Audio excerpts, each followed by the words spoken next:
რუსუდანის მორალურ ხარაზე მოგიყვებით, გულში შეკბირთ, აბა ქვეყნის მართვის გაგებაში რო არ იყო, ყველამ კარგად ვიცით. თუ როგორ სცადა თავისი ძმისშვილი, ლაშა გიორგიშვილის დავითულოს მკვლელობა, ორჯერ თუ სამჯერ შეუთვალა თავის გოგოს და თავის სიძეს, რომ მოეკლათ დავითულო, მაგრამ არც ერთხელ არ მოკლეს.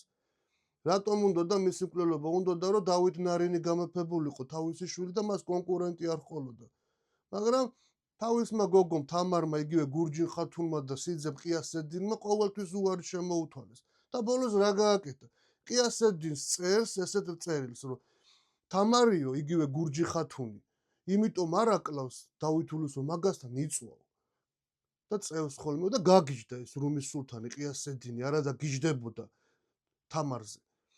ქრისტიანობას კი დაუტოვა, როდესაც სოლად მოიყვანა, მაგ პირობით მოიყვანა და მისი სიმბოლო მზე დაახატა მონეტაზე და ქვეყანაში გაუშვა გასაყიდად. წარმოიდგინეთ და გააცოფა. ცემა მაჰმადიანობა მიაღებინა შემდეგ ყიასედინმა თამარს და დაავალა დავითულოს მკვლელობა თავის მეურვეებს. წაიყვანეს მდინარეში, გადააგდეს და იქ სასწაულად გადარჩა, ხატზე ლოცულობდა, შემდეგ რაღაც ფიცარი თუ ნიჩაბი გადაუგდეს, ქარმა დაუბერაო და წყალმა გამორეკა. შემდეგ რო დაინახეს, რომ გადარჩა, ჩააგდეს გველებით სავსე ორმოში. და იქაც გადარჩა.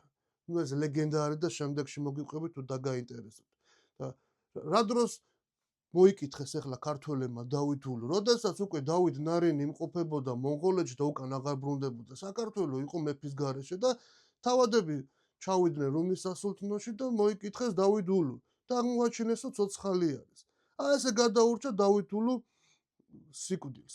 და შემდეგ დავითულოც გაგზავნეს ყაენთან და ასე მოხდა შემდეგ ორმეფობა.